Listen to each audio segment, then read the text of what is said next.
우리는 살아가면서 믿음 안에 살아가고 있다라고 고백할 때가 참 많이 있습니다. 우리는 예수님을 영접하여 주님의 말씀을 따르고 있고 또 하나님의 빛의 자녀로 부름받았다고 고백하며 살아갈 때가 참 많이 있습니다. 하지만 우리의 삶을 되돌아보면 참 이상함을 느낄 때가 많이 있습니다. 어둠은 여전히 우리 안에 머물러 있기 때문입니다. 이 이상함이 익숙함이 되어버리게 되는 것이죠.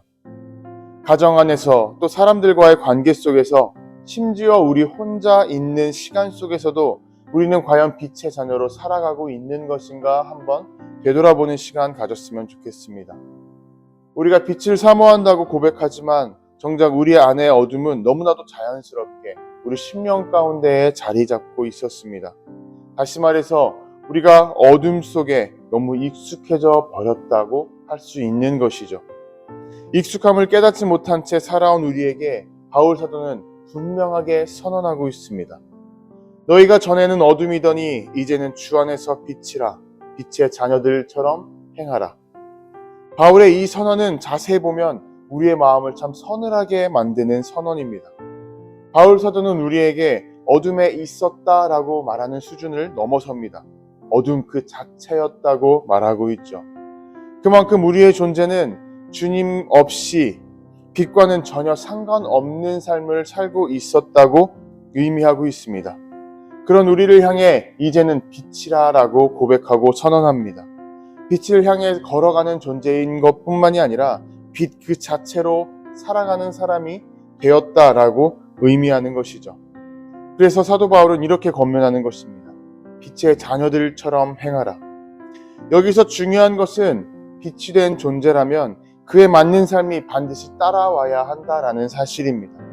우리의 정체성과 삶이 분리되어서는 안 된다라는 것이죠. 그래서 바로 그 다음 구절에서 사도 바울은 빛의 삶이 어떠한 것인지 구체적으로 우리에게 가르쳐주고 있습니다. 빛의 열매는 모든 착함과 의로움과 진실함에 있느니라. 여기서 우리는 세 가지 단어에 주목해 봐야 합니다. 착함, 의로움, 진실함. 착함은 타인을 위한 배려와 희생의 태도입니다. 나의 선함이 아니라 누군가를 위한 따뜻한 선택이라고 말할 수 있습니다. 의로움은 하나님 앞에서 우리의 삶의 방향을 지켜내는 것입니다. 상황보다는 주님의 말씀을 따르고 감정보다는 주님의 말씀을 기준 삼아 나아가는 것을 의미합니다. 진실함은 우리의 겉과 속이 다르지 않은 일관성을 의미합니다. 사람의 시선을 따르는 것이 아니라 주님의 시선 앞에서 우리가 투명한 마음으로 살아가고 결단하는 것을 의미합니다. 이것이 바로 빛의 열매입니다. 그리고 이 열매는 빛의 자녀가 빛 가운데로 걸어갈 때에 자연스럽게 맺혀지게 되는 내적 증거이자 외적인 표현이라고 할 수 있습니다. 사도 바울은 여기서 멈추지 않고 이 빛의 열매가 왜 필요한지를 우리에게 더 분명하게 설명해 주고 있습니다. 11절에서 너희는 열매 없는 어둠의 일에 참여하지 말고 도리어 책망하라 라고 권면합니다. 빛의 열매가 없다면 우리는 다시금 어둠으로 끌려가 버리게 된다라는 것이죠. 빛과 어둠은 결코 함께 있을 수가 없습니다. 그리고 여기서 참여하지 말라라는 것은 그 어둠에 머물러 있는 우리 자신을 돌이키라라는 의미입니다.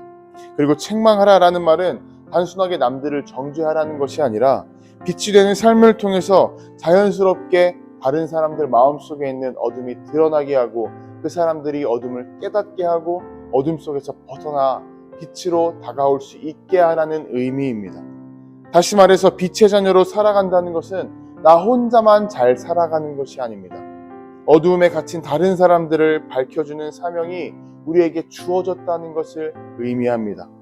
그래서 사도 바울은 우리에게 깨어있으라 라고 권면하죠. 14절 잠자는 자여 깨어서 죽은 자들 가운데서 일어나라. 그리스도께서 너에게 비추이시리라. 이 구절은 단순하게 회심을 말하는 것이 아닙니다. 어둠에 익숙해져서 잠들어 있는 우리의 신앙을 깨우는 일침입니다. 신앙은 그 자리에 멈추어 서 있는 것이 아니라 앞으로 계속 걸어 나아가는 것입니다. 그래서 사도 바울은 마지막으로 이렇게 결론 짓습니다. 그런즉 너희가 어떻게 행할지를 자세히 주의하여 지혜 없는 자같이 하지 말고 오직 지혜 있는 자같이 하라. 여러분, 지혜는 단순하게 많이 아는 것이 아닙니다. 항상 우리가 어둠 가운데에서 깨어 있는 것이고 주님의 뜻을 분별하며 그 뜻대로 선택하며 나아가는 것입니다. 그리고 그 뜻에 따라 그 가운데에서 모든 갈림길 앞에 선택하는 것, 이것이 바로 지혜로운 자의 삶인 것입니다. 여러분, 우리가 어둠 속에 있다는 것을 왜 몰랐을까요? 어둠은 때로 우리 마음속에 조용히 스며들기 때문입니다. 눈을 감고 오래 있으면 그 어둠에 익숙해지게 되고 빛이 사라진 줄도 모른 채 그저 살아가기만 하기 때문입니다. 하지만 그런 우리에게 사도 바울은 분명하게 선언합니다. 이제는 주 안에서 빛이라. 주님은 우리를 빛으로 불러주셨습니다. 단지 우리가 누군가 그런 우리의 정체성이 아니라 이제 그 이름에 걸맞게 살아가라고 불러주시는 초청의 말씀입니다. 빛의 열매는 눈에 띄는 화려함이 아니라 작고 진실한 순종 속에서 열매 맺게 됩니다. 착함과 의로움, 그리고 진실함. 이 세 가지는 오늘 하루 어떻게 말할 것인가, 어떻게 결정할 것인가, 어떠한 마음으로 우리가 걸어갈 것인가에 대한 아주 구체적인 삶의 질문들입니다. 우리의 하루가 빛 가운데 깨어있는 하루이기를 소망합니다.